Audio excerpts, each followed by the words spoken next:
안녕하세요. 꿈 많은 자영업자 청주에 사는 닭강아지입니다. 오늘은 장사 이야기를 좀 해드리려고 하는데요. 앞서 올린 동영상을 보시고선 어떤 분이 이제 창업을 준비하시면서 댓글을 남기셨더라고요. 순대국밥 배달 전문점을 준비하고 있는데 어떤 거 순댓국을 과연 시켜 먹을까? 배달 전문점을 하게 되면은 뭐 주의해야 될 사항 같은 거를 물어보시더라고요. 사실 저는 순댓국 전문점은 잘 모릅니다. 그런데 하지만 제가 같은 배달업을 하고 있는 입장에서 그걸 하고 계신다고 하니까 그거에 대한 제 생각에 대해서 오늘은 좀 정리해서 드리려고 합니다. 제가 가만히 오늘 일을 하면서 고민을 해봤거든요. 과연 어떤 걸 주의를 해야 되고 어떤 걸 준비를 해야 되는지. 근데 제가 항상 그 마음 먹고 있고 가슴속에 담았던 그 말씀을 드리면 되겠다고 생각이 들더라고요. 그 첫 번째가 뭐냐면은요, 기본에 충실하자입니다. 기본에 충실하자. 그 기본에 충실한다는 게 굉장히 어려워요. 말은 되게 쉬운데 그 기본에 충실한다는 게 굉장히 많은 뜻을 가지고 있거든요. 기본만 충실하면은 솔직히 실패한다는 건 제가 보기에는 좀 힘들 것 같고요. 최소한 실패가 아니더라도 최소한의 어떤 성공을 또 이뤄낼 수 있을 것 같아요. 기본에 충실한다면요. 그리고 두 번째가 역지사지. 역지사지, 이제 상대편 입장에서 보자는 얘기잖아요. 그 손님이 바라보는 시각에서 자신의 가게를 바라보는 게 가장 좋은 것 같아요. 그 첫 번째로 이제 예를 들어가지고 이제 그 기본에 충실하자는 얘기는 이제 맛에 대한 어떤 기본에 있겠죠. 맛에 대한 기본, 그 청결, 어떤 서비스에 대한 기본, 뭐든지 다 기본이에요. 그러니까 예를 들어서 음식 같은 경우에는 따뜻한 음식은 따뜻하게 가야지 맛있게 드실 수 있겠고, 그리고 차가운 음식은 차갑게 가야지 또 맛있게 드실 수 있겠죠. 근데 따뜻해야 될 음식이 차갑게 간다면은 맛이 떨어지고 그만큼 기본에 충실하지 못한 음식이니까 손님들의 어떤 만족도는 떨어지겠죠. 같이요. 반대로 차가운 음식도 똑같고요. 아이스크림 같은 것도 좀 배달을 많이 하거든요. 베스킨 라빈스가 하는 데 있고, 뭐 바세츠? 요즘 그런 아이스크림 같은 것도 있고, 그런 그 차가운 음식, 냉면 같은 것도 있고, 그런 음식들을 배달 갔는데 그게 좀 다 녹았다거나 아니면은 미적지근하게 배달이 왔다. 그럼 소민들의 어떤 만족감은 굉장히 떨어지겠죠. 그리고 청결. 우리가 지금 뭐 배달업을 하지만은 저는 항상 이렇게 모자를 쓰고 있습니다. 모자란지는 아니면 뭐 번거지라고 하나요? 이렇게 이제 두건을 쓰고 있거든요. 왜 그러냐면 혹시라도 모를 이제 머리카락 같은 게 떨어지면 안 되기 때문에, 제가 또 헬멧을 쓰고 다니기 때문에, 그거 항상 주의해서 가게를 제가 왔다 갔다 하면서도 제가 조리를 직접 안 하더라도 그런 문제점이 발생하면 안 되니까 그걸 사전에 예방하는 거죠. 그 위생모 쓰고 그런 위생 관리하고 하는 것도 배달 업종 중에서 굉장히 중요합니다. 뭐 안 본다고 해가지고 좀 허술하게 하고 그런 거는 언젠가는 손님이 그런 문제들을 다 알게 되는 것 같아요. 제 생각에는. 그리고 또 어떤 손님 같은 경우에는 인근에 가신 손님은 또 주소를 보고 좀 찾아와서 포장해 가시는 분도 계시거든요. 그렇기 때문에 위생 같은 거는 가게도 그렇게 배달집이지만은 좀 더 신경 써가지고 관리를 하시는 게 맞아요.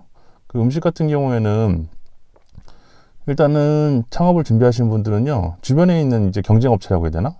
같이 이제 유사 업종에 대해서 드셔보세요. 어떤 거, 국물 요리 같은 것도, 뭐 찌개 같은 거 또 드셔보는 게 나아요. 순댓국이라고 해가지고 순댓국만 하시는 게 아니고, 뭐 찌개 음식을 파는 감자탕 같은 거, 이제 탕 종류를 파는 업장에서는 어떻게 배달을 해주시는지, 그걸 드셔보시고선 벤치마킹 하는 겁니다. 벤치마킹하고 이렇게 나오는구나, 딴 데 이렇게 하시는구나 라고 또 좋은 점은 또 캐치를 하고 안 좋은 점은 어떻게 보강할 건지에 대해 가지고 고민해가지고 개선해 나가고, 특히 그 동일업종 순댓국을 하신다고 하면은 순댓국하고 수육국하고 거의 같이 하시잖아요. 그런 거 같이 하시면은 순대를 어떤 순대를 쓰는지, 진짜 뭐 대창 순대 같은 걸 쓰시는지, 야채 순대를 쓰시는지, 고기 순대를 쓰는지, 아니 기성품이 있는 그냥 순대를 쓰시는지, 그런 것도 고민해 볼 필요가 있는 것 같아요. 그 기본 그런 컨셉 같은 것도 잡는 것도 중요하거든요. 이제 돼지국밥 같은 경우에는 저기 부산식도 있고 뭐 밀양식도 있고 뭐 여러 가지 식이 있는 걸로 알고 있거든요. 전라도식은 뭐 어떤지 모르겠지만 하여튼 여러 지역 색깔이 있는 국밥 스타일이 있어요. 그런 것도 조사를 좀 하시는 게 나을 것 같아요. 예를 들어 가지고 제가 예전에 부산에 있을 때는 그 부추를 넣어서 먹거든요. 부산 같은 경우에는 돼지국밥에 부추를 넣어 가지고 먹거든요. 그래서 뭐 부추 같은 것도 뭐 드시는 분도 있고 안 드시는 분 있으니까 부추 추가 같은 거, 뭐 1,000원이든 2,000원이든 1,500원이든 적정가에서 부추 추가 같은 메뉴를 넣어가지고 뭐 경쟁력을 갖춘다고 한다거나, 예를 들어 따뜻한 음식을 나가야 되니까 이제 직접 배달을 하시는지 아니면 배달 대행을 쓰시는지 모르겠지만은 직접 배달하시면 아무래도 덜 할 거예요. 그런 거는 이제 온도 같은 거는 좀 최대한 유지하겠죠. 요즘에 보면은 그 조그만 냄비 같은 게 있어요. 일회용 냄비 같은 게 알루미늄 냄비 그런 거에 전골식으로 해서 직접 끓여 먹을 수 있게 해주신다는 어떤 컨셉을 가지고 가든가 아니면 완전 조리 상태에서 바로 드실 수 있는 컨셉을 한든가 그거는 본인이 선택하셔야 될 것 같아요. 두 가지 방법을 같이 쓰는 것도 전 나쁘지 않다고 봐요. 어떤 수육국밥이라든가 그런 뭐 돼지국밥 자체를 뭐 직접 냄비만 얹어가지고 우리가 육수만 부어가지고 끓여 드시는 것도 어떤 한 방법이 아니겠나. 이거 제가 이미지를 찾아가지고 제가 이쪽에 사진을 한번 띄워드릴게요. 어떤 얘기인지. 그리고 역지사지라는 거 있죠. 역지사지. 고객 입장에서 생각해보라는 게 다른 게 아니고요. 그 값어치를 느끼게 해줘야 되거든요. 단순해요. 내가 돈을 주고 먹었을 때 이만한 값어치가 있어야 되거든요. 근데 요즘에는 값어치를 느끼게 하는 음식들이 굉장히 많아요. 그런데 그렇다면은 우리 국밥 같은 거를 판다. 돼지국밥을 판다. 수육밥을 판다. 그러면은 고객이 딱 받았을 때 진짜 이거 괜찮다. 이 국밥 맛있네. 이거 진짜 먹을만하다. 딴 데 가서 우리 순대국밥, 뭐 돼지국밥 먹을 때는 수육국밥 먹을 때는 이 집 딱 A 업체 딱 생각할 정도로 어떤 자신만의 어떤 그게 있어야 된다 이거죠. 근데 그건 좀 단순한 것 같아요. 그 내용을 제가 생각해 보면은 자기 욕심의 이윤을 좀 줄여가지고 그거를 원가에다 더 보태시면은 손님은 또 알아주는 것 같아요. 저희 같은 경우에도 뭐 마진폭이 좋지는 않거든요. 하지만 최소한 저희가 가져갈 수 있는 어떤 수익폭은 확보를 하고 있죠. 나머지는 고객의 어떤 서비스 항목을 더 준다거나, 그리고 주인 같은 경우에 직접 배달 가면 좋은 것도 많이 있습니다. 그건 나중에 또 따로 거론할게요. 배달 대행이 써서 좋은 것도 있고 주인이 직접 배달 가서 좋은 것도 있어요. 그래서 기본에 충실하자. 제가 지금 핵심적인 건 딱 두 가지입니다. 기본에 충실하자. 그리고 고객 입장에서 생각하는 역지사지의 마음을 갖자. 이 두 가지만 딱 생각하시면요. 많은 부분에 해결이 될 것 같아요. 대부분 사람들이 이 두 가지를 잘 못 지킵니다. 망하는 가게들 보면은 이 두 가지 중에 한 가지가 부족하거나 둘 다 부족하거나 잘 되는 집은 이 두 가지가 잘 되는 집 같아요. 제가 봐서는요.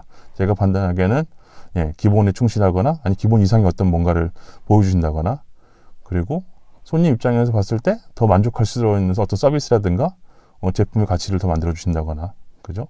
손님을 보시고 뭐 손님하고 전화 응대를 하든가 뭐 친절하게 해주시는 거 이런 것도 어떤 서비스고 손님 입장에서 더 받아들일 수 있는 더 긍정적인 효과를 볼 수 있거든요.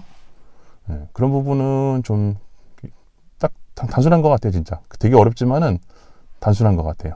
단순하지만 또 어렵고 어렵지만 단순하고 한번 생각을 해보시면은 이거는 여러 가지 방법이나 이제 그 찾아질 것 같습니다.